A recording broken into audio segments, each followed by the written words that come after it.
I had a subscriber ask in one of my previous videos, how did I get licensed and insured to do tree work? And I thought this was a great question that many people could benefit hearing the answer to. So today we're going to talk about that process.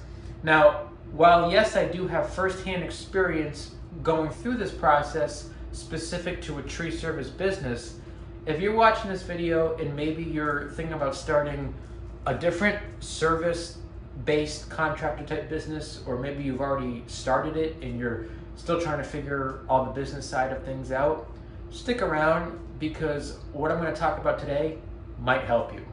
Everything you need to know is coming up next.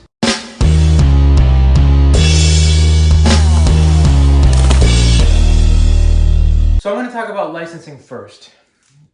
Depending where you are, there may or may not be a license required to actually do tree work. So that is to say, cutting and removing trees or trimming trees. There may be a specific license required, there may not be a specific license required. And it could even go further where maybe you don't need a license to remove a tree, but you need a special credential to do pruning. I'm not, like I said, I can't really speak for other areas, but I have heard that.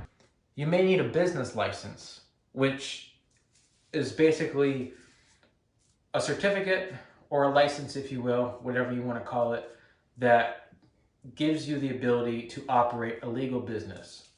Now where I am, I had to apply for the business license through my town, wait a period, then I had to go in front of the board, the town officials.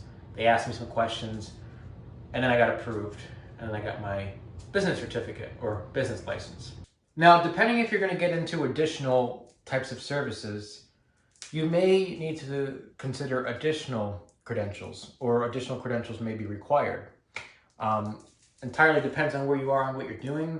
For instance, I know for certain types of spraying, like pesticide applications, etc., you may need a special license.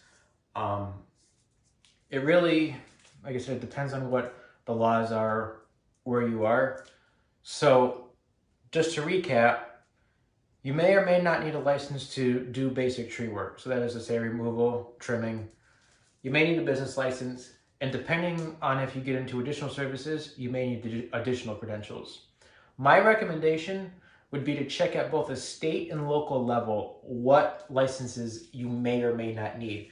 And the other thing to consider here is, where are you going to be operating? So you may not need a license to do tree work in one state, but if you're going to go to another state, the laws in that state may differ and you may need licensing there. So what I would do is figure out where you're going to be operating, where you're going to be doing business, and check those areas. If it's going to be multiple states, check both, all those states, and find out, do you need certain licenses, because it could differ. So you're going to have to do your research.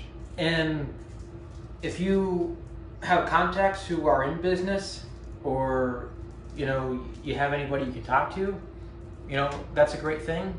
Find out as much information as you can so that you're getting yourself set up legally, because that helps prevent you from running into issues down the road. Now let's talk about insurance.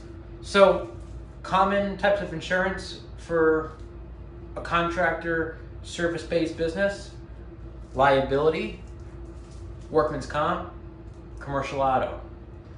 So liability obviously covers you if something happens, if there's an accident. So you think about tree work is dangerous. Things can happen even when you're doing everything right. So let's say, something happens and somebody's property gets damaged, your liability insurance is there to cover that so that you're not personally responsible. It's absolutely essential that if you're going to do work on someone's property, you have liability. It should be one of your first steps. Don't skip that step and start working and then get liability. Cover your ass. Next is workman's comp. This is if you're going to have people working for you. And the workman's comp laws could vary for each state. So you've got to, or for each area, I should say, depending, where you are. So you've got to find the workman's comp laws specific to where you're going to be operating your business. And if you need workman's comp, if you're going to have somebody working for you, you best be sure that you have that in place before you have somebody on the job working for you. Yes, people will do it. People will have help on the job site without workman's comp. But if anything happens, you could get in a lot of trouble for not having workman's comp insurance. And I've heard of contractors who have had people from, workman's comp agencies show up on their job site wanting to verify their workman's comp. And if you don't have it, and you can't prove you have it, they can shut you down and they can fine you. The workman's comp is there, in case anybody gets hurt. So you absolutely need to have workman's comp if what you're doing falls within the parameters of when it would be required. Like I said, it depends on what your workman's comp laws are and when it's required. And I know it's a lot of information, but the workman's comp laws can go even further than that, such as what is the definition of a subcontractor, what is the definition of an employee, and it isn't necessarily cut and dry. For instance, you may think that somebody's a subcontractor, but they actually fit the definition of an employee. Because that's going to impact whether you need workman's comp for the people working for you. Do you need it for yourself? I know where I am, if you're a sole proprietor, I believe you don't need workman's comp for yourself. But like I said, I'm not gonna assume to know everything about everywhere. So there's more involved.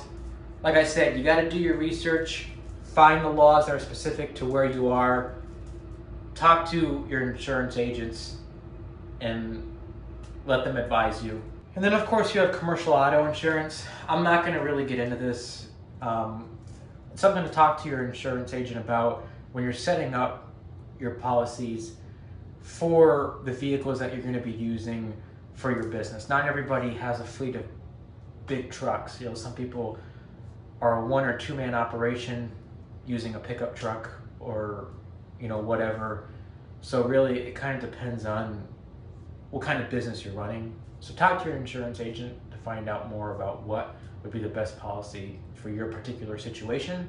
But as far as the insurance is concerned, some resources for finding out what you need. Obviously, again, like the licenses, checking at a state and local level, checking government websites pertaining to workman's comp, liability, business.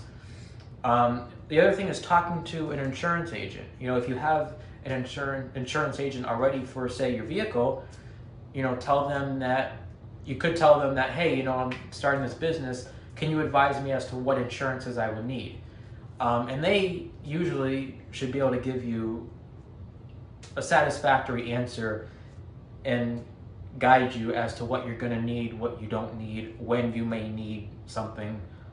That's what I did, for me. When I was picking up my insurances and everything, I happen to have a family member who she owns an insurance agency. And I just went there and, told them what I was doing, and they told me exactly what I needed to do. If I ever have any questions, like if I'm hiring somebody, I just ask them, they tell me what I need to do. It doesn't hurt to get multiple opinions either. So maybe you talk to one agent and then you try a different place, talk to a couple more agents, compare what each one is saying, make sure that you're getting all the information you really need. So, do your due diligence. A lot of things to consider, I know, but, these things are all in place to protect you. And taking shortcuts, it's not going to do yourself any favors. If you're going to form a company, do it right off the bat, so that way you don't get into any trouble down the road. Insurance is required for a reason. It's there to protect you, protect your clients. So do it right. I hope you guys found this video helpful and informative. So if you have any questions for me related to running a service-based business, I'd love to hear them. Those of you who are new to the channel, appreciate you subscribing. I'll see you guys next time. Take care.